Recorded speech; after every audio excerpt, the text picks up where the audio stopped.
Hi everybody, how's it going? Mark here, and I thought I'd do a bit of a review video today. Yeah, why not? These aren't really new comics. I suppose like they are new comics, but they aren't the ones that come out on Wednesday. These are the ones that have come out in the last 2 or 3 weeks that you should still be able to pick up if you have a decent comic books shop next to you, or even off the internet. Yeah. And the first 3 I'm not really going to dwell on because they're not that good. You're all probably well aware, if you read comics, that DC have done their new 52 reboot. They've cancelled 6 issues that weren't doing very well, and they've brought in another 6 issues. These 3 issues are 3 of the new 6 issues that they've brought out, and they're not very good at all. The first one is GI Combat. There you go. Now you look at the front cover, you think, oh, dinosaurs, cool. You think, oh, crashed helicopter, army helicopter, cool. Dinosaurs in the army, brilliant. No, it's not. It is a really badly written comic. The artwork in it is really nice. Justin Gray's artwork is really nice. I like his style of artwork. But the story in it is just pants, really. It's the only word I can think of to describe it. There is nothing in this comic that has anything going for it, really. Even the backup story of Unknown Soldier, I've read much better Unknown Soldier stories in the last 20-30 years than I have in this comic. And at $3.99, I can't see this going any further than its 8th issue. It wouldn't surprise me if it got cancelled in its 6th issue, but I can't see this going any further than its 8th issue. It's not good at all. And next up we have World's Finest #1. And again, not very good at all. Absolutely rubbish. Artwork in it's really nice. You know, George Perez artwork is really cool in it, but then George Perez artwork is always cool. What is going on with Power Girl's new costume? What is that? What is that on her costume? Is that supposed to be a P? Is that supposed to be the old communist Russia flag? What? What is it? It's a terrible design for Power Girl. The Huntress character's outfit hasn't changed at all, so you know, nothing new there really. And yeah, there is no substance, there's no story. It's just a really dull comic, and I definitely won't be picking it up issue 2 at all. And next, and I know I'm going to get shot down for this, and I don't care because I don't like it. Next up we have Earth 2. Again, a really, really badly written comic. Nicola Scott's artwork in it's nice, but you cannot sell a comic book on pretty pictures. It needs to have a really good story, and this is not a really good story. You have the big 3 comic book superheroes of the DC universe: Superman, Batman, and Wonder Woman, dying in the first 6 pages, right, or thereabouts. You know, you've killed off your 3 main characters in the first few pages of this comic, and they're not even excuse me, they're not even great deaths. They are pointless and unimaginative deaths. You know, it would have been better if you had 3 non-powered people doing what Superman, Wonder Woman, and Batman did. It would have more poignance to it than having these 3 getting killed off in the first few pages of this comic. Yeah, if you're gonna buy this comic because you're missing the Golden Age Justice Society of America, or the Golden Age Flash, or the Golden Age Green Lantern, you're gonna be sorely disappointed. This is not the JSA we all know and love. This is not the Jay Garrick Flash we all know and love. And this is not the Alan Scott Green Lantern we all know and love. This is not Earth 2. This is more like the Tangent series that DC Comics brought out in the, when was it, the 90s, when they had 12 issues, and the only thing that had anything to do with the DC universe was the name of the characters. So you had Power Girl, but it wasn't Power Girl. This character, Power Girl, was a genetically engineered creation who had superpowers. You had Nightwing, but Nightwing wasn't Dick Grayson Nightwing. It was an organisation of a group of people who were like a covert organisation of people who would go in and sort things out. Same as the Metal Men. They weren't gold, platinum, iron, mercury, tin, and that. It was a group of people who were like a special ops group of people that would go in and sort things out for people when they couldn't have flashy costume people going in. This is DC Tangent, and it's not even a good issue of DC Tangent. James Robinson should be ashamed of himself for what he's done in this comic book, as far as I'm concerned. Having written one of my favourite comic book series ever, Starman, James Robinson has written a really expensive piece of toilet paper, in my honest opinion. And for $3.99, no, I'm not getting issue 2 because it's not worth it as far as I'm concerned. And you can all hoot and holler and wail and gnash your teeth and such and sundry, but I don't care because I don't like it. So there you go. But it's better than Teen Titans. So there you go. An upbeat point there. So.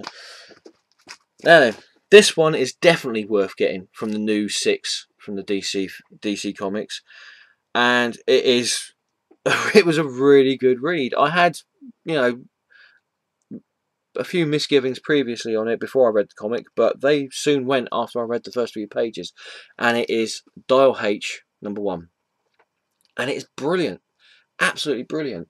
Excuse me.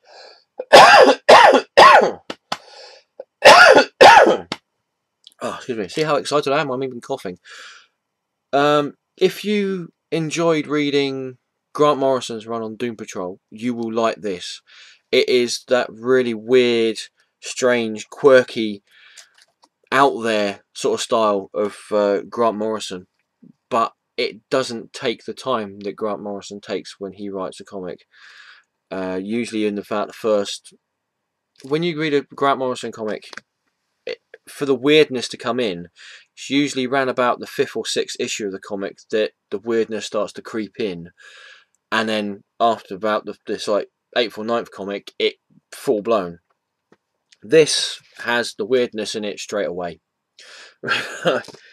I'll show you some pictures of it. You have an overweight, seriously unhealthy, chain smoking loser who has absolutely no prospects whatsoever,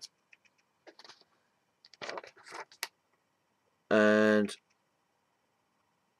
I can't remember the main character's name, but that's not a problem. He sees his friend getting attacked in an alley by a group of thugs, and he goes running to try and save him, to help him out. Obviously, he's overweight, he's unhealthy, he's not much help. So he does the next best thing he can do. He goes into a phone booth to phone for help. As he dials numbers, a big flash of light appears from the phone booth, and he turns into Boy Chimney. There's a picture of Boy Chimney.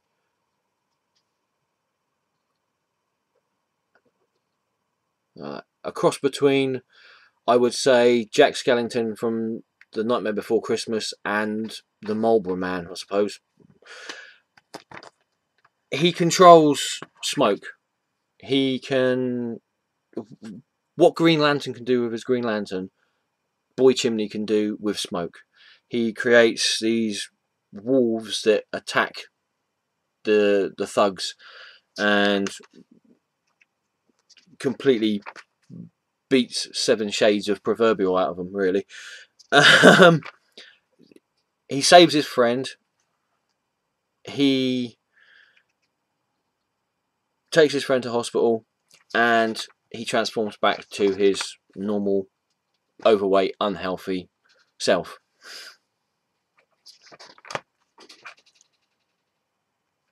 He ends up finding out that it wasn't just a random thug attack on his friend. This was actually an organised gang that was attacking his friend for a reason. So to help his friend some more, he goes back to the alley and starts playing with the dial on the phone. Turns all the numbers, nothing happens. All of a sudden he turns in "if so." Great big flash of light, and he becomes, and you have to excuse me again, he becomes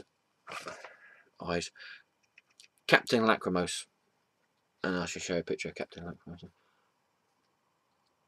You can see him there. Captain Lachrymose. Without trying to damage the comic. There he is, Captain Lachrymose. Now his powers are really, he seriously depresses people.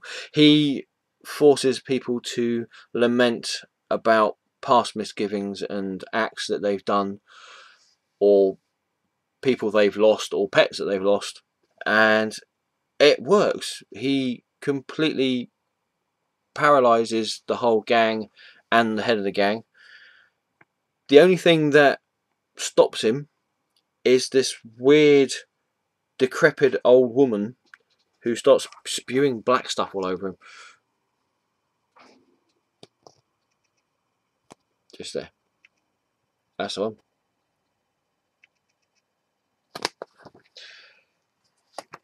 But he gets his point across with what he's done. So he leaves. He turns back to his normal self again. But already he's addicted to the power. He goes back to the alleyway to figure out what he needs to do to get the power again. And that's when he realises not only did the numbers that he dialed spell out "if so," they also spell out "hero."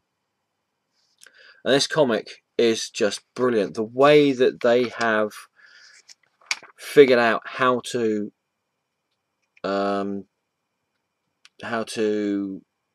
portray the H dial is absolute genius as far as I'm concerned.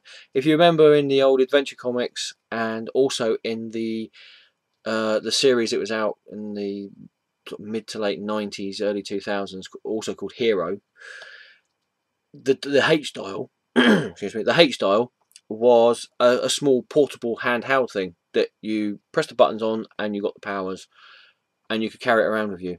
This is a huge, great big, old-fashioned style dial-up phone in a telephone box. It's not something you're going to be able to carry around with you all the time. It's not a mobile phone. You can't just flip it out, press hero, and get changed into a superhero. This is a big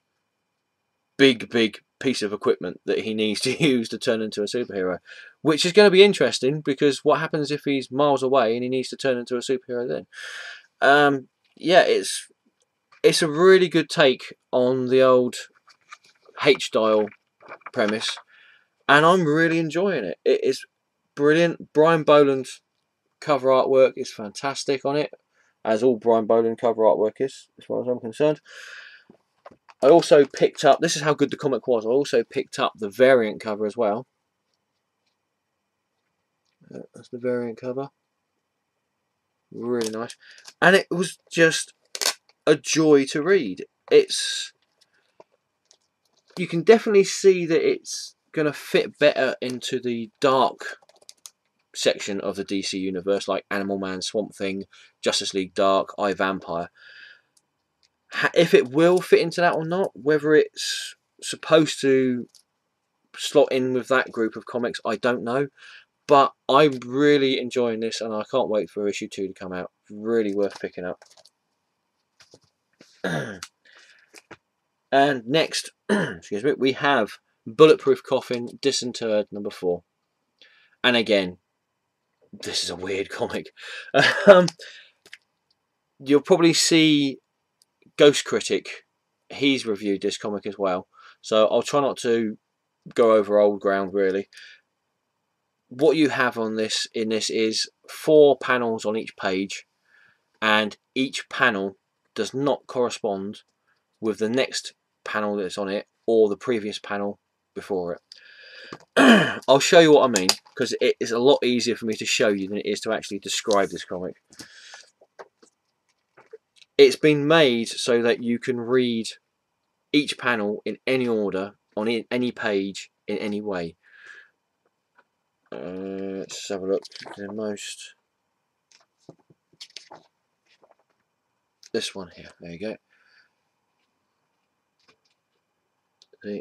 Each panel does not correspond to the next. It has no continuity in it whatsoever from what I can tell. You can read it any way you want. You can read it in even numbers pages first, and then odd numbers. You can read it from the first page to the back page. You can read it from panel to panel. One panel at the beginning of the issue, one panel at the back of the issue, and so on and so forth. Whatever you do, don't try and figure out what this comic is about, really, because you'll only end up giving yourself an aneurysm. I spent half an hour reading this comic, not because it took that long, because I was enjoying it. I spent half an hour. I actually did give myself a bit of a headache trying to figure it out. It's not there to be figured out, it's there to be enjoyed. There's also a bit in the back on there of how they come about the idea of this crazy comic I've got in my hand here, and how they sorted out how to get the panels in which order. But Bulletproof Coffin, Disinterred, is a really fun comic to read. I know of Shaky Kane from the British Comics 2000 AD, and also the lesser known Revolver comics that he drew for, and I've always liked his artwork. It's always reminded me a bit of Steve Ditko, sort of Jack Kirby-esque sort of thing. But I would probably say Shaky Kane would, if you could get Steve Ditko DNA and Jack Kirby's DNA and stick them together and then put a bit of LSD in with it, you would probably get Shaky Kane. Yeah. But I'm definitely looking forward to the rest of this miniseries, and the last 4 issues of this have impressed me so much that I'm actually going to look for the first series of this as well.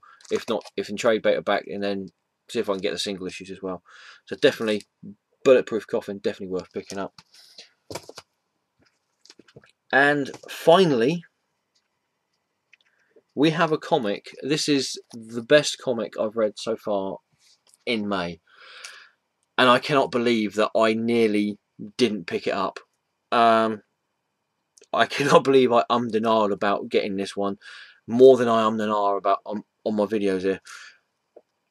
It has arguably the best horror comic writer of the 21st century, and also arguably the best horror comic artist ever. It's Steve Niles and Bernie Wrightson's Frankenstein Alive Alive #1 from IDW, and it is amazing. It's phenomenal. It's words cannot describe the love I have for this comic. It is brilliant. What you've got to remember is I grew up with the old Curtis comics, the magazines like Psycho, Monsters Unleashed, Dracula Lives. Excuse me, the old black and white horror comics. This took me back to my youth and kept me in with my adulthood as well with Steve Niles. It's I suppose it's a continuation of the Mary Shelley book, Frankenstein. When we meet the creature, he's a sideshow freak in a carnival. You wouldn't exactly think that would be a really nice job, but he seems to enjoy it. He seems to like being in the carnival. It's a safe place for him to live. It's a roof over his head. He gets 3 square meals a day. He's happy. Yes, you get the slack-jawed, knuckle-dragging yokels who throw fruit at him and gawp and point fingers and go "oh" at him. But he doesn't care, because they're not running around chasing after him with burning torches and pitchforks. He's happy. He's content, for want of a better saying. But he still laments about his past life. He remembers his last couple of meetings with his creator, Dr. Victor von Frankenstein, and he remembers how he always tried to end his existence. But as Frankenstein points out to him, he's already dead. He's a reanimated corpse. How is he supposed to die if he's already dead? And I will show you some of the artwork in it. I don't know if I know this is a good camera, but I don't know if this will actually do these pictures any justice. This is how we first meet the Frankenstein monster. There. Bernie Wrightson's artwork in here is just gorgeous. He has not lost anything over the years. In fact, if anything, he probably got better. This is just an absolute joy to read. If you like Bernie Wrightson's artwork, you'll love this. If you like Steve Niles' writing, you will love this. If you like horror comics on a whole, you will love it. If you like the old style horror stories like Mary Shelley's Frankenstein, Bram Stoker's Dracula, you will really, really love this. Again, I'm hoping that this camera does this justice. There's the creature confronting his creator on a snowy hilltop, and it's just like I said, I cannot believe I nearly didn't buy this. I nearly just went, no, I won't pick it up, like an idiot. You have a quick recap of the creature's origin from the book, and again he finds out that he can't kill himself by freezing to death, so he ends up meeting with his creator again, and he tries to bury himself in a mudslide from a volcano, and that's where we're left from this issue, with the creature being buried in a mudslide. And it is just an absolutely gorgeous book. You've probably heard me before whinging about prices for comics. This is $3.99, but of all the comics that are $3.99 out there, I would say this one is actually worth picking up for $3.99. It's, yeah, okay, it's black and it's for all intents and purposes, it's black and white. There are certain moments where it's sort of sepia sort of style, more to go with like the old style horror movies, the old horror, either the old silent movie horror films like Nosferatu or the Cabinet of Dr. Caligari or Gollum, but also as well like the old Universal horror films, Frankenstein, Dracula, Wolfman, and all that. But this, when I opened this up, I was actually speechless. My girlfriend thought there was actually something wrong with me when I started reading this. I was like, "You're right, yeah, this is brilliant." So yeah, Frankenstein Alive, amazing. Just, if you haven't picked it up, just give it a go, because I think you'll like it. Right, that's it for this video. Thank you for watching. I'd like to say thank you for everybody who has subscribed recently. It's brilliant. I now have over 100 subscriptions, and I've just kicked me camera all over the place. Excuse me. Yeah, I now have over 100 subscribers, so I suppose I'm going to have to do something about that. I don't know what, but we'll figure something out, I'm sure. If you enjoyed this video, thumbs it up. If you didn't enjoy the video, thumbs it down if you want. But if you didn't enjoy it, say why you didn't enjoy it. If you did enjoy it, say why you enjoyed it. If you have anything at all to say, the comment section down below is where you need to say it. Yeah, I think that's about it. So, thanks again for watching. Take care, and see you again soon. Ta-ta for now.